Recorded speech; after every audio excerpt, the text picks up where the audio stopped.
One summer night, a few months after my marriage, I was seated by my own hearth smoking a last pipe and nodding over a novel, for my day's work had been an exhausting one. My wife had already gone upstairs, and the sound of the locking of the hall door some time before told me that the servants had also retired. I had risen from my seat and was knocking out the ashes of my pipe when I suddenly heard the clang of the bell. I looked at the clock. It was 11:15. This could not be a visitor at so late an hour. A patient evidently and possibly an all-night sitting. With a wry face I went out into the hall and opened the door. To my astonishment it was Sherlock Holmes who stood upon my step. Watson," said he, "I hope that I might not be too late to catch you." "My dear fellow, pray come in." "You look surprised, and no wonder. Relieved too, I fancy. You still smoke the Arcadia mixture of your bachelor days then? There's no mistaking that fluffy ash upon your coat.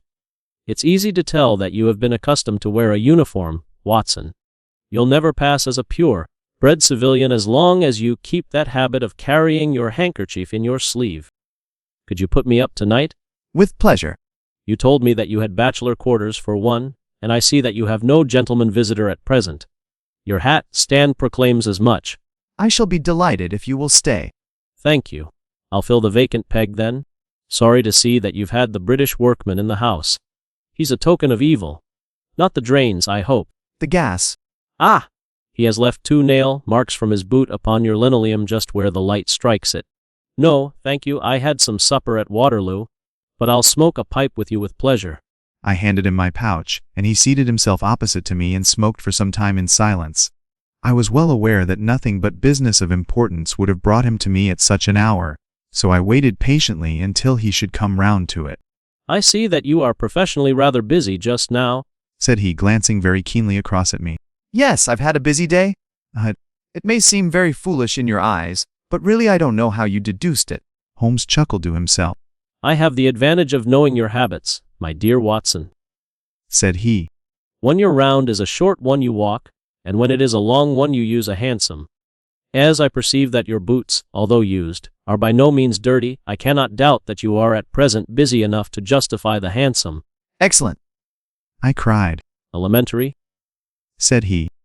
"It is one of those instances where the reasoner can produce an effect which seems remarkable to his neighbor, because the latter has missed the one little point which is the basis of the deduction. No, at present I am in the position of these same readers, for I hold in this hand several threads of one of the strangest cases, and yet I lack the 1 or 2 which are needful to complete my theory. But I'll have them, Watson, I'll have them." His eyes kindled and a slight flush sprang into his thin cheeks, for an instant only. When I glanced again his face had resumed that red, Indian composure which had made so many regard him as a machine rather than a man. "The problem presents features of interest, I may even say exceptional features of interest. I have already looked into the matter, and have come, as I think, within sight of my solution. If you could accompany me in that last step you might be of considerable service to me." "I should be delighted." "Could you go as far as Aldershot tomorrow?" "I have no doubt Jackson would take my practice."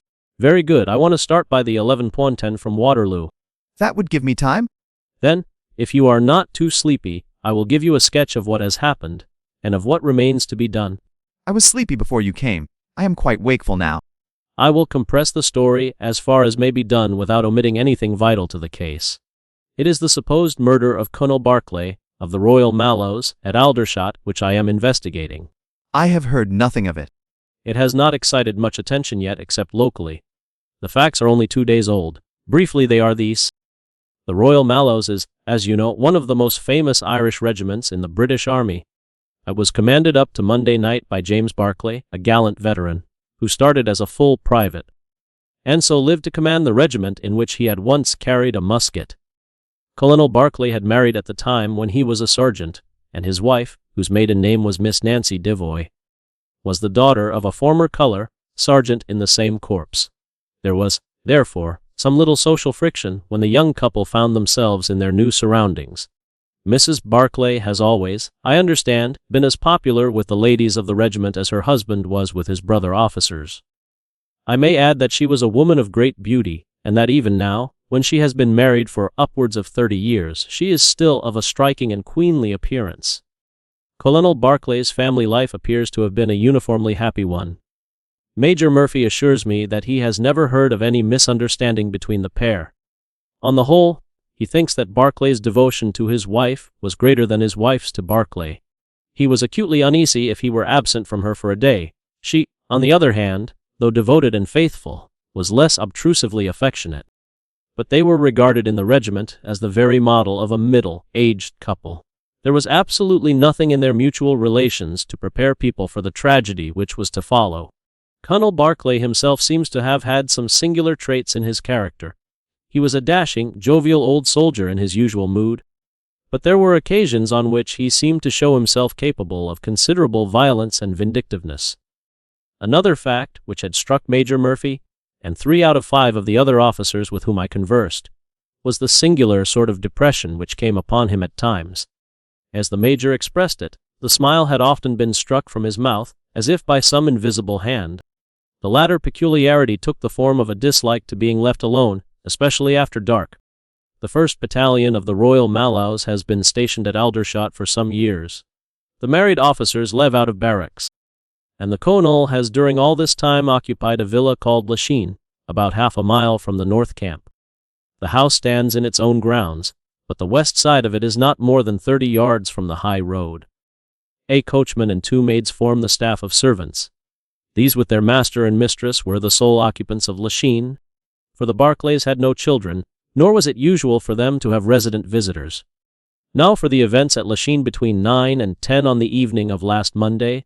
Mrs. Barclay was, it appears, a member of the Roman Catholic Church, and had interested herself very much in the establishment of the Guild of St. George, which was formed in connection with the Watt Street Chapel for the purpose of supplying the poor with cast-off clothing. A meeting of the Guild had been held that evening at 8, and Mrs. Barclay had hurried over her dinner in order to be present at it. When leaving the house, she was heard by the coachman to make some commonplace remark to her husband, and to assure him that she would be back before very long. She then called for Miss Morrison, a young lady who lives in the next villa, and the 2 went off together to their meeting. It lasted 40 minutes, and at 9:15 Mrs. Barclay returned home, having left Miss Morrison at her door as she passed. There is a room which is used as a morning room at Lachine. This faces the road and opens by a large glass folding door onto the lawn.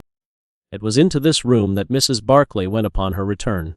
The blinds were not down, for the room was seldom used in the evening, but Mrs. Barclay herself lit the lamp and then rang the bell, asking Jane Stewart, the housemaid, to bring her a cup of tea, which was quite contrary to her usual habits. The Colonel had been sitting in the dining room, but hearing that his wife had returned, he joined her in the morning room. The coachman saw him cross the hall and enter it. He was never seen again alive. The tea which had been ordered was brought up at the end of 10 minutes, but the maid, as she approached the door, was surprised to hear the voices of her master and mistress in furious altercation. She knocked without receiving any answer, and even turned the handle, but only to find that the door was locked upon the inside. Naturally enough, she ran down to tell the cook, and the 2 women with the coachman came up into the hall and listened to the dispute which was still raging. They all agreed that only 2 voices were to be heard, those of Barclay and of his wife. The ladies, on the other hand, were most bitter, and when she raised her voice could be plainly heard. "You coward!" she repeated over and over again. "What can be done now? Give me back my life. I will never so much as breathe the same air with you again. You coward! You coward!" Those were scraps of her conversation, ending in a sudden dreadful cry in the man's voice, with a crash and a piercing scream from the woman. Convinced that some tragedy had occurred, the coachman rushed to the door and strove to force it, while scream after scream issued from within. A sudden thought struck him, however, and he ran through the hall door and round to the lawn upon which the long French windows open. One side of the window was open, which I understand was quite usual in the summer time, and he passed without difficulty into the room. His mistress had ceased to scream and was stretched insensible upon a couch, while with his feet tilted over the side of an armchair, and his head upon the ground near the corner of the fender, was lying the unfortunate soldier stone dead in a pool of his own blood. Naturally, the coachman's first thought, on finding that he could do nothing for his master, was to open the door. But here an unexpected and singular difficulty presented itself. The key was not in the inner side of the door, nor could he find it anywhere in the room. He went out again, therefore, through the window, and having obtained the help of a policeman and of a medical man, he returned. The lady, against whom naturally the strongest suspicion rested, was removed to her room, still in a state of insensibility. The colonel's body was then placed upon the sofa, and a careful examination made of the scene of the tragedy. The injury from which the unfortunate veteran was suffering was found to be a jagged cut some 2 inches long at the back part of his head, which had evidently been caused by a violent blow from a blunt weapon. Nor was it difficult to guess what that weapon may have been. Upon the floor, close to the body, was lying a singular club of hard carved wood with a bone handle. The colonel possessed a varied collection of weapons brought from the different countries in which he had fought, and it is conjectured by the police that his club was among his trophies. The servants deny having seen it before. Nothing else of importance was discovered in the room by the police, save the inexplicable fact that neither upon Mrs. Barclay's person nor upon that of the victim nor in any part of the room was the missing key to be found. The door had eventually to be opened by a locksmith from Aldershot. That was the state of things, Watson, when upon the Tuesday morning I, at the request of Major Murphy, went down to Aldershot to supplement the efforts of the police. I think that you will acknowledge that the problem was already one of interest, but my observations soon made me realize that it was in truth much more extraordinary. Before examining the room I questioned the servants, but only succeeded in eliciting the facts which I have already stated. One other detail of interest was remembered by Jane Stewart, the housemaid. You will remember that on hearing the sound of the quarrel she descended and returned with the other servants. On that first occasion, when she was alone, she says that the voices of her master and mistress were sunk so low that she could hear hardly anything. On my pressing her, however, she remembered that she heard the word David, uttered twice by the lady. The point is of the utmost importance as guiding us towards the reason of the sudden quarrel. The colonel's name, you remember, was James. There was one thing in the case which had made the deepest impression both upon the servants and the police. This was the contortion of the colonel's face. It had set, according to their account, into the most dreadful expression of fear and horror which a human countenance is capable of assuming. It was quite certain that he had foreseen his fate, and that it had caused him the utmost horror. This, of course, fitted in well enough with the police theory. If the colonel could have seen his wife making a murderous attack upon him, nor was the fact of the wound being on the back of his head a fatal objection to this, as he might have turned to avoid the blow. No information could be got from the lady herself, who was temporarily insane from an acute attack of brain fever. From the police I learned that Miss Morrison, who you remember went out that evening with Mrs. Barclay, denied having any knowledge of what it was which had caused the ill humor in which her companion had returned. Having gathered these facts, Watson, I smoked several pipes over them, trying to separate those which were crucial from others which were merely incidental. There could be no question that the most distinctive and suggestive point in the case was the singular disappearance of the door key. A most careful search had failed to discover it in the room. Therefore it must have been taken from it. But neither the colonel nor the colonel's wife could have taken it. Therefore a third person must have entered the room. And that third person could only have come in through the window. It seemed to me that a careful examination of the room and the lawn might possibly reveal some traces of this mysterious individual. And it ended by my discovering traces, but very different ones from those which I had expected. There had been a man in the room, and he had crossed the lawn coming from the road. I was able to obtain 5 very clear impressions of his footmarks, one in the roadway itself, at the point where he had climbed the low wall, 2 on the lawn, and 2 very faint ones upon the stained boards near the window where he had entered. He had apparently rushed across the lawn for his toe. Marks were much deeper than his heels. But it was not the man who surprised me. It was his companion. His companion? Holmes pulled a large sheet of tissue paper out of his pocket and carefully unfolded it upon his knee. What do you make of that? He asked. The paper was covered with the tracings of the footmarks of some small animal. It had 5 well-marked footpads, an indication of long nails, and the whole print might be nearly as large as a dessert spoon. It's a dog, said I. Did you ever hear of a dog running up a curtain? I found distinct traces that this creature had done so. A monkey, then? But it is not the print of a monkey. What can it be, then? Neither dog nor cat nor monkey nor any creature that we are familiar with. I have tried to reconstruct it from the measurements. Here are 4 prints where the beast has been standing motionless. You see that it is no less than 15 inches from foot to hind. But now observe this other measurement. The animal has been moving, and we have the length of its stride. In each case it is only about 3 inches. You have an indication, you see, of a long body with very short legs attached to it. It has not been considerate enough to leave any of its hair behind it. But its general shape must be what I have indicated, and it can run up a curtain, and it is carnivorous. How do you deduce that? Because it ran up the curtain. A canary's cage was hanging in the window, and its aim seems to have been to get at the bird. If I could give it a name, it might go a long way towards solving the case. On the whole, it was probably some creature of the weasel and stoat tribe, and yet it is larger than any of these that I have seen. What had it to do with the crime? That, also, is still obscure, but we have learned a good deal, you perceive. We know that a man stood in the road looking at the quarrel between the Barclays. The blinds were up and the room lighted. We know, also, that he ran across the lawn, entered the room, accompanied by a strange animal, and that he either struck the Colonel or, as is equally possible, that the Colonel fell down from sheer fright at the sight of him and cut his head on the corner of the fender. Finally, we have the curious fact that the intruder carried away the key with him when he left. Your discoveries seem to have left the business more obscure than it was before, said I. Quite so. I came to the conclusion that I must approach the case from another aspect. But really, Watson, I am keeping you up, and I might just as well tell you all this on our way to Aldershot to morrow. Thank you, you have gone rather too far to stop. It is quite certain that when Mrs. Barclay left the house at 7:30, she was on good terms with her husband. Now, it was equally certain that, immediately on her return, she had gone to the room in which she was least likely to see her husband, had flown to tea as an agitated woman will, and finally, on his coming in to her, had broken into violent recriminations. Therefore something had occurred between 7:30 and 9 o'clock which had completely altered her feelings towards him.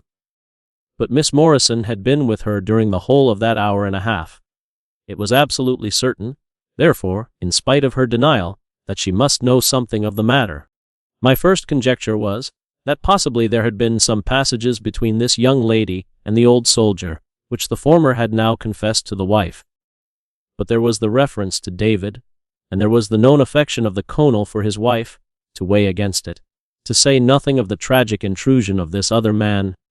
I was more than ever convinced that the young lady held the clue as to what it was which had turned Mrs. Barclay to hatred of her husband. I took the obvious course, therefore, of calling upon Miss Morrison, of explaining to her that I was perfectly certain that she held the facts in her possession, and of assuring her that her friend, Mrs. Barclay, might find herself in the dock upon a capital charge unless the matter were cleared up.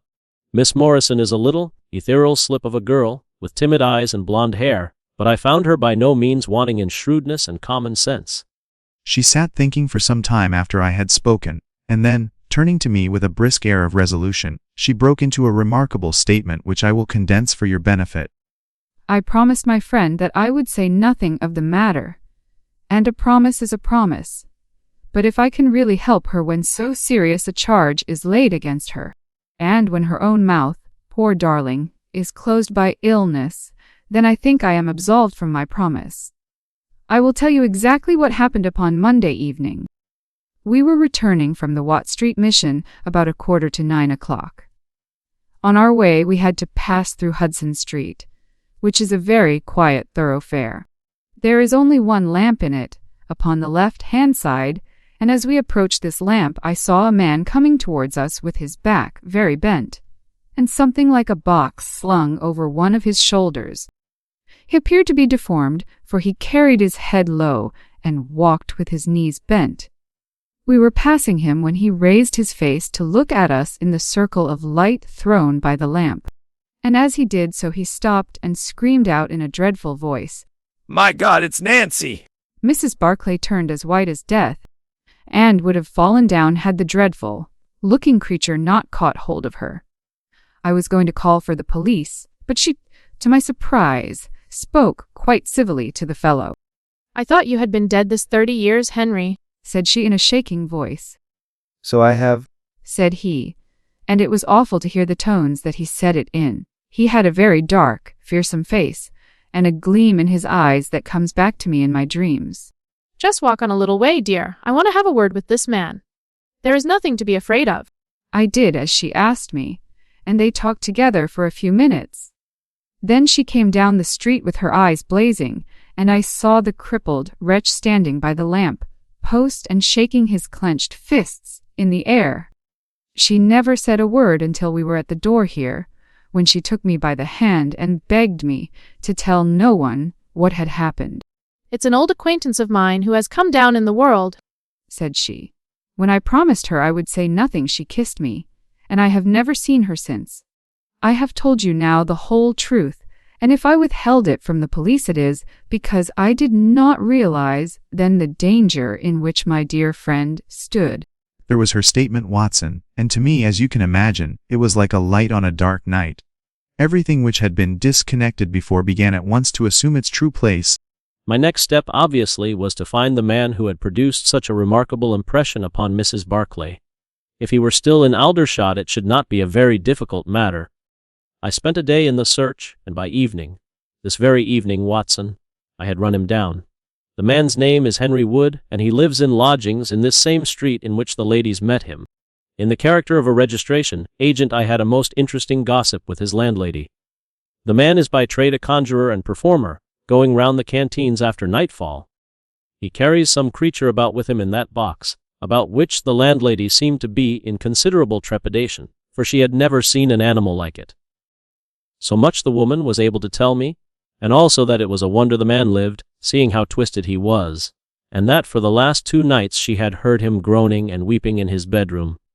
He was all right, as far as money went, but in his deposit he had given her what looked like a bad florin. She showed it to me, Watson, and it was an Indian rupee. So now, my dear fellow, you see exactly how we stand and why it is I want you. It is perfectly plain that after the ladies parted from this man he followed them at a distance, that he saw the quarrel between husband and wife through the window, that he rushed in, and that the creature which he carried in his box got loose. But he is the only person in this world who can tell us exactly what happened in that room. And you intend to ask him? Most certainly, but in the presence of a witness. And I am the witness. If you will be so good, if he can clear the matter up, well and good. If he refuses, we have no alternative but to apply for a warrant. But how do you know he'll be there when we return? You may be sure that I took some precautions. I have one of my Baker Street boys mounting guard over him. We shall find him in Hudson Street tomorrow, Watson, and meanwhile I should be the criminal myself if I kept you out of bed any longer. It was midday when we found ourselves at the scene of the tragedy, and under my companion's guidance, we made our way at once to Hudson Street. I could easily see that Holmes was in a state of suppressed excitement, while I was myself tingling with that half-sporting, half-intellectual pleasure. This is the street, said he, as we turned into a short thoroughfare lined with plain 2-storied brick houses. Ah, here is Simpson to report. He's an all right, Mr. Holmes, cried a small street Arab running up to us. Good Simpson, said Holmes, patting him on the head. Come along, Watson. This is the house. He sent in his card with a message that he had come on important business, and a moment later we were face to face with the man whom we had come to see. In spite of the warm weather he was crouching over a fire and the little room was like an oven. The man sat all twisted and huddled in his chair in a way which gave an indescribable impression of deformity, but the face which he turned towards us, though worn and swarthy, must at some time have been remarkable for its beauty. Mr. Henry Wood, late of India, I believe, said Holmes ably. I've come over this little matter of Conan Barclay's death. What should I know about that? That's what I want to ascertain. You know, I suppose, that unless the matter is cleared up, Mrs. Barclay, who is an old friend of yours, will in all probability be tried for murder. The man gave a violent start. I don't know who you are, nor how you come to know what you do know, but will you swear that this is true that you tell me? Why, they are only waiting for her to come to her senses to arrest her. My God! Are you in the police yourself? No. What business is it of yours, then? It's every man's business to see justice done. You can take my word that she is innocent. Then you are guilty. No, I am not. Who killed Colonel James Barclay, then? It was a just providence that killed him. But, mind you this, that if I had knocked his brains out, as it was in my heart to do, he would have had no more than his due from my hands. You want me to tell the story? Well, I don't know why I shouldn't, for there's no cause for me to be ashamed of it. It was in this way, sir. You see me now with my back like a camel and my ribs all awry, but there was a time when Corporal Henry Wood was the smartest man in the 117th foot. We were in India then, in cantonments, at a place we'll call Borti. Barclay, who died the other day, was sergeant in the same company as myself. And the belle of the regiment, and the finest girl that ever had the breath of life between her lips, was Nancy Devoy, the daughter of the colour sergeant. There were 2 men that loved her, and one that she loved, and you'll smile when you look at this poor thing huddled before the fire, and hear me say that it was for my good looks that she loved me. Well, though I had her heart, her father was set upon her marrying Barclay. I was a harum-scarum, reckless lad, and he had had an education, and was already marked for the sword belt, but the girl held true to me, and it seemed that I would have had her when the mutiny broke out, and all hell was loose in the country. We were shut up in Borti, the regiment of us with half a battery of artillery, a company of Sikhs, and a lot of civilians and women folk. About the 2nd week of it our water gave out, and it was a question whether we could communicate with General Neil's column, which was moving up country. It was our only chance, so I volunteered to go out and to warn General Neil of our danger.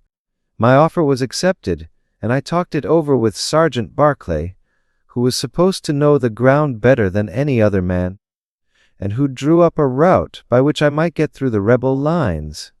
At 10 o'clock the same night I started off upon my journey.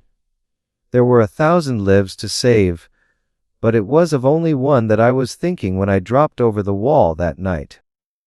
My way ran down a dried-up watercourse, which we hoped would screen me from the enemy's sentries, but as I crept round the corner of it I walked right into 6 of them. But the real blow was to my heart and not to my head, for as I came to and listened to as much as I could understand of their talk, I heard enough to tell me that my comrade, the very man who had arranged the way that I was to take, had betrayed me. Perty was relieved by Neil next day, but the rebels took me away with them in their retreat, and it was many a long year before ever I saw a white face again. I was tortured and tried to get away, and was captured and tortured again. You can see for yourselves the state in which I was left. Some of them that fled into Nepal took me with them, and then afterwards I was up past Darjeeling. The hill folk up there murdered the rebels who had me, and I became their slave for a time until I escaped. But instead of going south I had to go north, until I found myself among the Afghans. There I wandered about for many a year, and at last came back to the Punjab, where I lived mostly among the natives, and picked up a living by the conjuring tricks that I had learned. What use was it for me, a wretch cripple, to go back to England, or to make myself known to my old comrades? I had rather that Nancy and my old pals should think of Harry Wood as having died with a straight back, than see him living and crawling with a stick like a chimpanzee. They never doubted that I was dead, and I meant that they never should. I heard that Barclay had married Nancy, and that he was rising rapidly in the regiment. But even that did not make me speak. But when one gets old one has a longing for home. For years I've been dreaming of the bright green fields and the hedges of England. At last I determined to see them before I died. I saved enough to bring me across, and then I came here where the soldiers are, for I know their ways and how to amuse them, and so earn enough to keep me. Your narrative is most interesting. You then, as I understand, followed her home and saw through the window an altercation between her husband and her, in which she doubtless cast his conduct to you in his teeth. I did, sir, and at the sight of me he looked as I have never seen a man look before, and over he went with his head on the fender. But he was dead before he fell. I read death on his face as plain as I can read that text over the fire. The bare sight of me was like a bullet through his guilty heart. Then Nancy fainted, and I caught up the key of the door from her hand, intending to unlock it and get help. But as I was doing it, it seemed to me better to leave it alone and get away, for the thing might look black against me. And anyway, my secret would be out if I were taken. In my haste, I thrust the key into my pocket and dropped my stick while I was chasing Teddy, who had run up the curtain. When I got him into his box, from which he had slipped, I was off as fast as I could run. Who's Teddy? Asked. The man leaned over and pulled up the front of a kind of hutch in the corner. In an instant out there slipped a beautiful reddish-brown creature, thin and lithe, with the legs of a stoat, a long, thin nose. It's a mongoose! I cried. Well, some call them that, and some call them etchnuman. Snake catcher is what I call them, and Teddy is amazing quick on cobras. Well, we may have to apply to you again if Mrs. Barclay should prove to be in serious trouble. In that case, of course, I'd come forward. But if not, there is no object in raking up this scandal against a dead man, folly as he has acted. You have at least the satisfaction of knowing that for 30 years of his life his conscience bitterly reproached him. We were in time to overtake the Major before he reached the corner. Wah, Holmes, I suppose you have heard that all this fuss has come to nothing. What then? The inquest is just over. The medical evidence showed conclusively that death was due to apoplexy. You see, it was quite a simple case after all. Oh, remarkably superficial? Said Holmes, smiling. Come, Watson. I don't think we shall be wanted in Aldershot any more. There's one thing, Said I as we walked down to the station. if the husband's name was James, and the other was Henry, what was this talk about David? That one word, my dear Watson, should have told me the whole story had I been the ideal reasoner which you are so fond of depicting. It was evidently a term of reproach. Us. Yes, David strayed a little occasionally. And on one occasion in the same direction as Sergeant James Barclay. You remember the small affair of Uriah and Bathsheba. My biblical knowledge is a trifle rusty, I fear, but you will find the story in the 1st or 2nd of Samuel.